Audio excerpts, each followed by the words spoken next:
Ďakujem pani europoslankyni. A keď spomínala tie zmrazené fondy, tak pripomeňme si aj inú vec, prečo treba byť trpezlivý.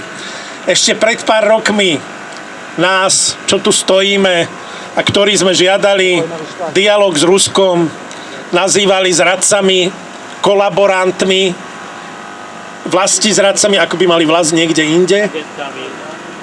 Posílali ma do väzenia dokonca. A dnes, čuduj sa svete, francúzsky prezident, talianska premiérka, dokonca už aj predsednička Európskej komisie urobili objav storočia, že treba sa rozprávať s Putinom. Gratulujeme, len tak ďalej. A teraz, samozrejme, že je medzi rečníkmi vítaný aj Ľuboš Blaha, lebo nech si o ňom myslí kto čo chce. Ľuboš Blaha vždy stál na strane mieru. Nech sa páči. Nech žije Blaha! Nech žije Blaha!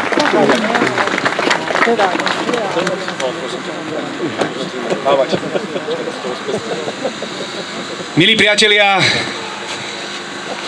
milá pani veľvyslankyňa Bolívarovskej republiky Venezuela, súdružky, súdruhovia, compañeras in compañeros. Ďakujem, že ste prišli. V prvom rade mi dovolte poďakovať Edovi Chmelárovi a jeho združeniu Zjednotený za mier. Pretože naozaj to boli oni, kto zorganizoval toto stretnutie a Šimečka s Korčokom klamú, keď to hovoria, že to bol niekto iný. Boli to oni a UPEC sa ukazuje, že liberáli dokážu iba klamať. Kde sú dnes? Povedzte mi, kde sú dnes? Majú možnosť vyjadriť svoju solidaritu s nápadnutou krajinou, s Venezuelou. A naozaj je úplne jedno, či ste ľavičiar alebo pravičiar. Je úplne jedno, či ste liberál alebo konzervatívec. Je jedno, či fandíte Nikolásovi Madurovi alebo nie. Tu bolo porušené medzinárodné právo. Tu bol unesený prezident, legitímny prezident suverénneho štátu. Kto unáša ľudí? Kto unáša prezidentov? Povedzte mi. Teroristické organizácie. Jeden náš kolega, ktorý tu možno je medzi nami, Braňo Ondruš, to hovorí veľmi presne. Ideme zapísať Spojené štáty americké na zoznam teroristických organizácií? Áno. Ja som presvedčený, že musí Slovensko stáť na strane medzinárodného práva a princípu národnej suverenity. Na tom nie je nič kontroverzné. Každý normálny človek by tu dnes mal byť, alebo by nám mal fandiť. A nie nám nadávať, ako to robia progresívne Slovensko. Hanba! Dnes tu stojím, priatelia, najmä ako poslanec Európskeho parlamentu spolu s Juditkou Lašakovou. Ďakujem pekne za jej slova. Asi poviem to, čo cítime všetci. Hanbíme sa za to, čo robí dneska Európska únia. Pred niekoľkými rokmi, keď vznikol konflikt na Ukrajine, tak tu chrlili 3 rezolúcie denne, prijímali sankcie voči Rusku, posielali zbrane na Ukrajinu a šírili tu najodpornejšiu rusofóbiu, akú si vieme predstaviť, ktorú sme naposledy zažili za čias Adolfa Hitlera. Toto robila pred niekoľkými rokmi Európska únia. Ale keď Spojené štáty americké napadli Venezuelu, suverénny štát, zavraždili 80 ľudí a uniesli prezidenta, legitímneho ústavného prezidenta Venezuely, tak reakcia Európskej únie bola, že monitorujú situáciu. Toto je absolútna hanba. A treba to povedať veľmi jasne. V Európskej únii nezazneli ostrejšie slova odsúdenia ako od premiéra Roberta Fica, ktorý povedal, že bez ohľadu na to, že to môže zhoršiť vzťahy medzi Slovenskom a Spojenými štátmi, treba odsúdiť porušenie medzinárodného práva. Toto nedokázal povedať ani Starmer, ani Merz a už vôbec nie Kalasova. Takže buďme hrdí na Slovensko, že dokážeme aj v takýchto chvíľach povedať pravdu do očí aj tým najarogantnejším lídrom vo svete. A dnes sa krásne ukazuje. Že sú to Spojené štáty americké, ktoré predstavujú najväčšiu hrozbu pre Európsku úniu.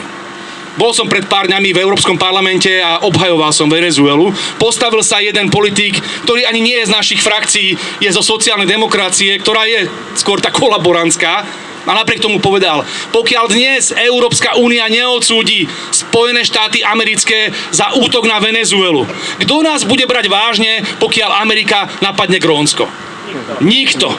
A preto, pokiaľ nebudeme principiálni a zásadoví a nebudeme pomenúvať pravdu, že toto, čo sa tu deje, je symbol amerického imperializmu, tak nás nikto vo svete nebude brať vážne. A prepáčte, tie výhovorky, ktoré používala americká strana, že ona uniesla prezidenta Venezuely kvôli drogám, sú absolútne bizarné a absurdné. Už som to spomínal. Myslím si, že dokonca ešte aj to monštrum Hitler si vymyslelo lepšiu zámienku, keď predstieralo, že Poľsko napadlo Nemecko v roku 1939. Ale vyhovárať sa na pašovanie drog od prezidenta, ktorý pred 5 týždňami prepustil iného hondurasského prezidenta, ktorý bol americkými súdmi odsúdený na 35 rokov za pašovanie drog, a potom uniesie človeka, ktorý s drogami nemá nič spoločné. Ja som mal tu česť hovoriť s venezuelským veľvyslancom v Bruseli pred pár dňami a presne mi vymenoval štatistiky, že Venezuela absolútne nemá nič spoločné s obchodom s drogami, ktorý ide do Spojených štátov. Skôr sa majú pozrieť Američania na Ekvádor, keď už tak, alebo na Kolumbiu, alebo na Mexiko, ale Venezuela s tým nemá nič spoločné. Nemôžete kvôli pašovaniu drog zničiť suverenitu legitímnej vlády Venezuely. A ja som vo Venezuele bol, priateľ. Ja som tam bol v máji minulého roku a videl som nevinných, šťastných ľudí, ktorí chcú len žiť svoj mierový, normálny život, tak ako my tu. A odrazu ich bombardujú len kvôli rope. Povedzme to na rovinu. Oni sa chcú zmocniť ropného bohatstva Venezuely, lebo Venezuela má najväčšie zásoby ropy na svete. Čávisti ďalej vládnu vo Venezuele. A to je dobrá správa.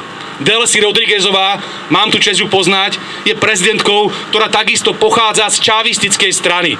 Diosdado Cabello a ďalší predstavitelia venezuelskej socialistickej strany ďalej ostávajú vo svojich funkciách a ďalej robia suverénnu politiku. A ďalej, a o tom som bol utvrdzovaný aj pánom veľvyslancom Venezuely, budú mať dobré vzťahy s Ruskou federáciou, dobré vzťahy s Čínskou ľudovou republikou, dobré vzťahy so všetkými mierovými krajinami sveta. Toto je cesta do budúcnosti a Slovensko musí v tomto Venezuelu maximálne podporovať. Musíme hovoriť pravdu tamtým. Americkému veľvyslancovi dostal odo mňa list, kde som ho vyzval, a verím tomu, že v mene vás všetkých, k tomu, aby prepustili rukojemníka, aby prepustili prezidenta Nicolasa Madura, lebo ho držia ako poslední teroristi.